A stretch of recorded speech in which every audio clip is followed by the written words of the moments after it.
आज मीटिंग घेतली आहे। मनोज दादा जरांगे पाटील यांनी 29 ऑगस्टला निर्णायक बैठक ही बोलवलेली आहे। तर निर्णायक बैठकीमध्ये आज आपण त्याच्याबद्दलच्या नियोजनाबद्दल आम्ही सगळं ठरवलं आहे आणि पुढील दिशा ही दादा सांगतील, आंतरवाली किंवा मुंबई किंवा दिल्ली, आम्ही यापैकी कोणताही इशारा आम्हाला भेटला आम्ही तो मान्य करणार आणि समाज म्हणून आम्ही आरक्षण मुद्द्यावर आम्ही ठामपणे हा लढा देणार।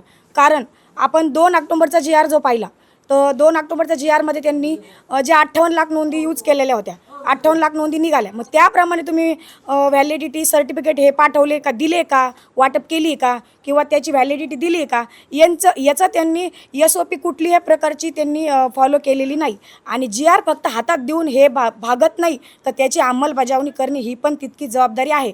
पण जर हे सरकार जर मागण्या देऊन मान्य करून GR देऊन जर आज आपल्याला अडचणीत टाकत आहात, तर ती अडचण आम्हाला दूर ह्या 29 ऑगस्टच्या माध्यमातून करणे, कारण याच्याशिवाय आम्हाला पर्याय नाही। आज आम्ही ते नियोजन करता 29 ऑगस्टचं पुढील नियोजन आम्ही 29 ऑगस्टच्या नंतर ही दिशा ठरवणारच आहोत आणि आंदोलन हे नक्की 100% होणार आहे।